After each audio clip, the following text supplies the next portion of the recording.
When I first began my personal development journey over 2 years ago, I quickly realized there were many things that were missing in my life that I would need to either adopt or need to develop in my life if I was going to become the best possible version of myself, or if I was going to become successful in life. Well, it didn't take me very long to understand and to recognize you can't work on everything all at once.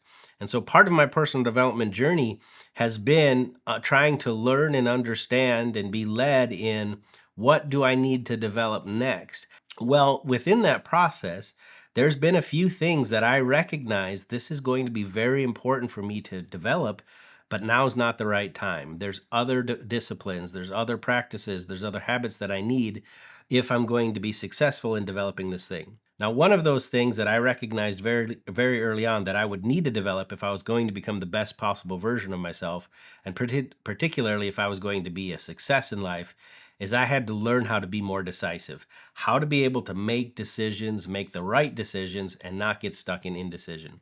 And I really believe that now is the time that I need to develop becoming more decisive. And that's what I want to talk about with you today. So let's talk about it.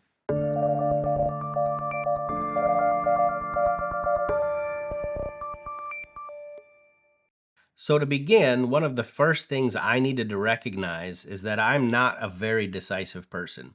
Now, if you look at it from the outside, there are a lot of people who think I'm a very decisive person, but it's because I usually only make strong, fast decisions in the things that I'm 100% confident in. I've talked about in past videos that I have really struggled with a fear of failure. And so, if there was a decision I had to make that I wasn't 100% confident in, then I struggled with that decision.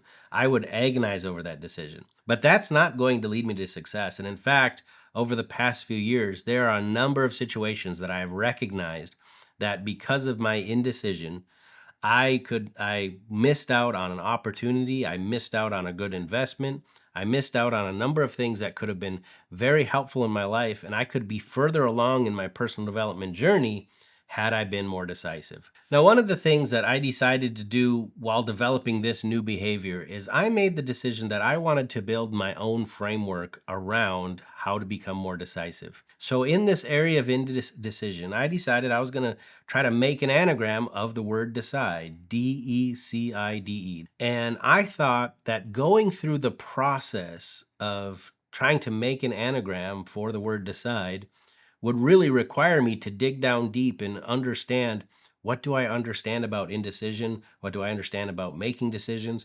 And what information do I have that I can assimilate that I can then create this anagram for?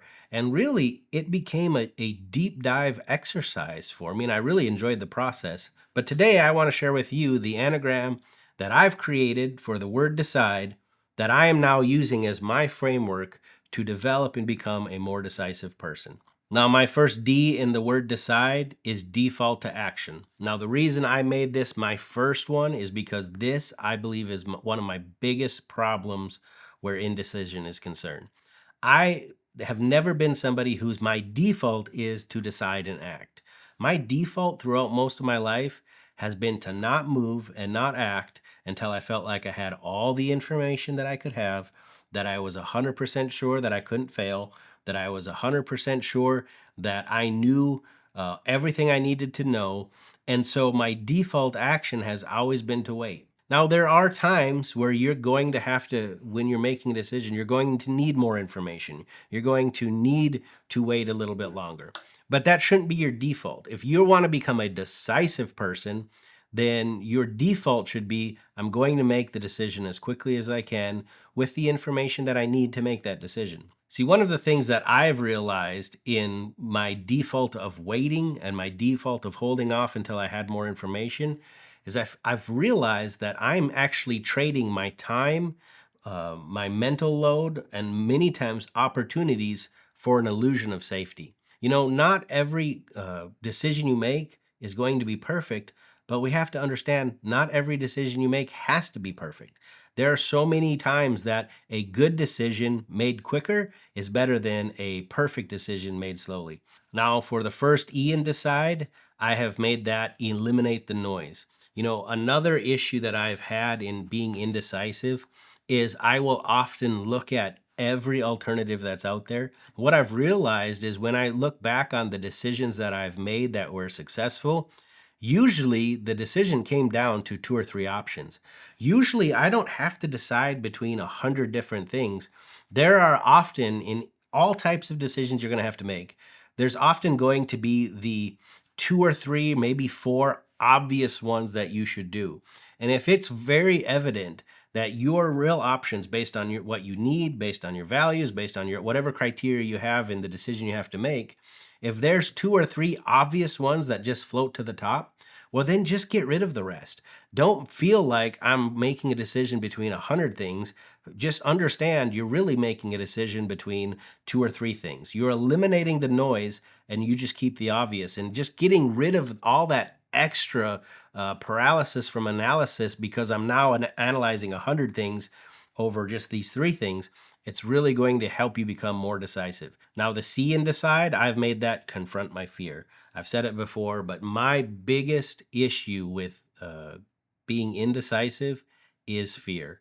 Now, it could be a fear of failure. It could be a fear of loss. It could be fear or regret. Whatever it is, you need to be able to confront that fear and say, what am I actually being afraid of in making this decision? Now, a big one for me was the fear of failure, simply because in life, there's been so many things that I've been naturally good at that I got to the point where I was a perfectionist. I got to the point where I would feel bad if I didn't make the perfect decision. Now, it's not even like I felt bad if I made a wrong decision. If I recognized later on, I was like, oh, that if I would have went the other way, I would have been 5% better.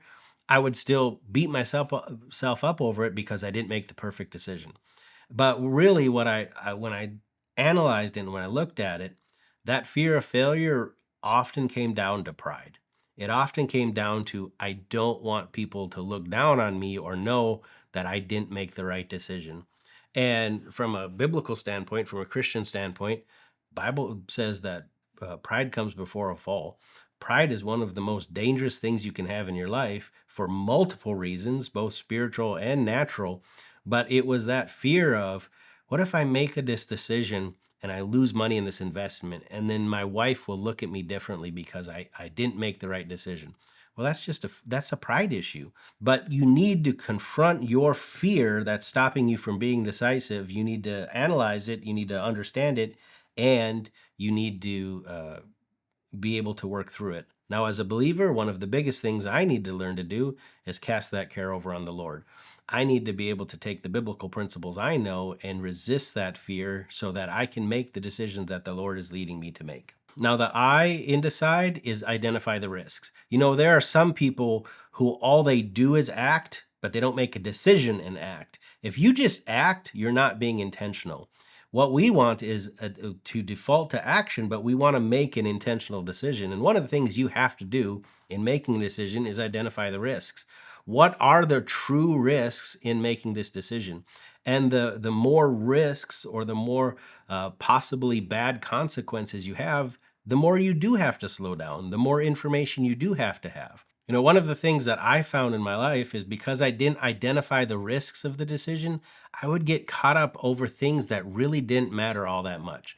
I recently read that Jeff Bezos has a way of looking at decisions. There's two types of decisions they're basically irreversible and have high consequences, and those are the things you have to get as much information as you can on, and you need to really take a look at, and you need to take time to make the decision, go through the whole process.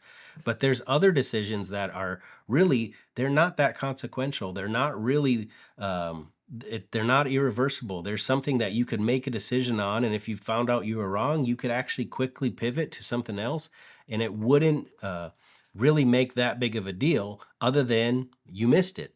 And I realized that it was those type 2 decisions that I actually could pivot very quickly if I needed to, that I was taking so much time on because I didn't really truly identify that these were not high risk decisions. Now, the second D in the decide, I made don't overthink it. This is one of my biggest issues. This is one of my biggest problems.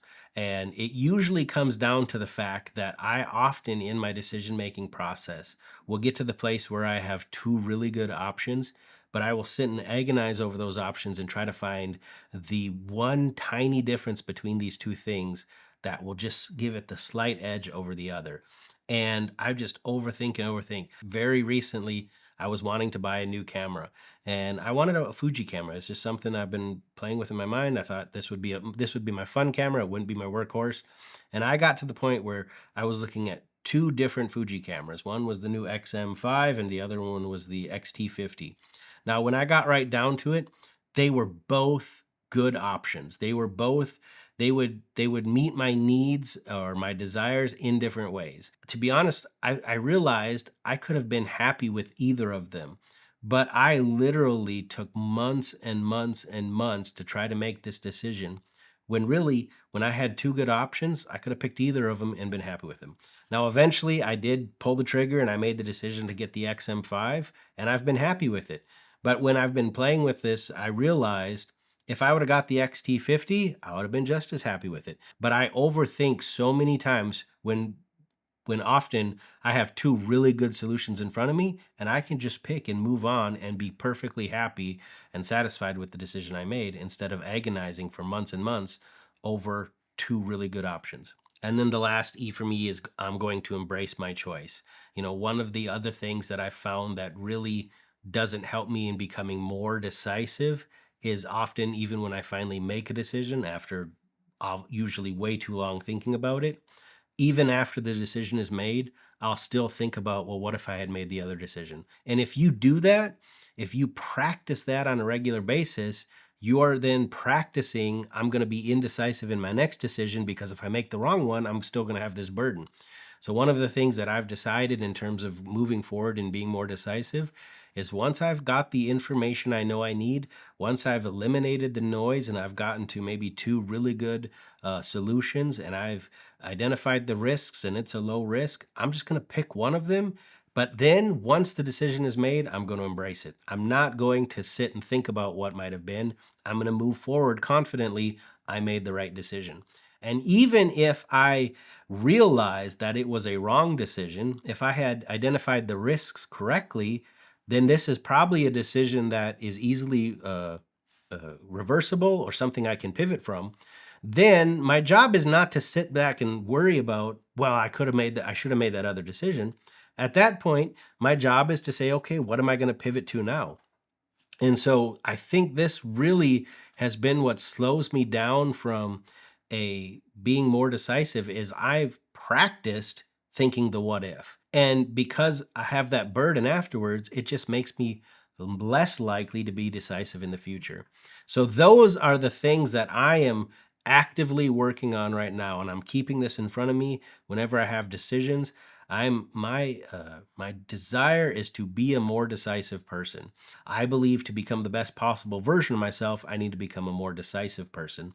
And so I'm going to be doing these things. I'm going to default to action. I'm going to eliminate the noise. I'm going to confront my fears. I'm going to identify the risks. I'm going to not overthink it.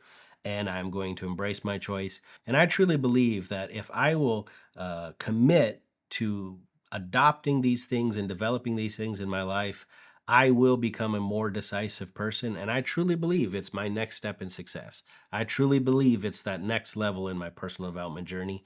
And I hope it'll do the same for you. Now, if you want to learn more about living this more intentional life, you can check out this playlist down here. But until I see you again, go out and live that more intentional life.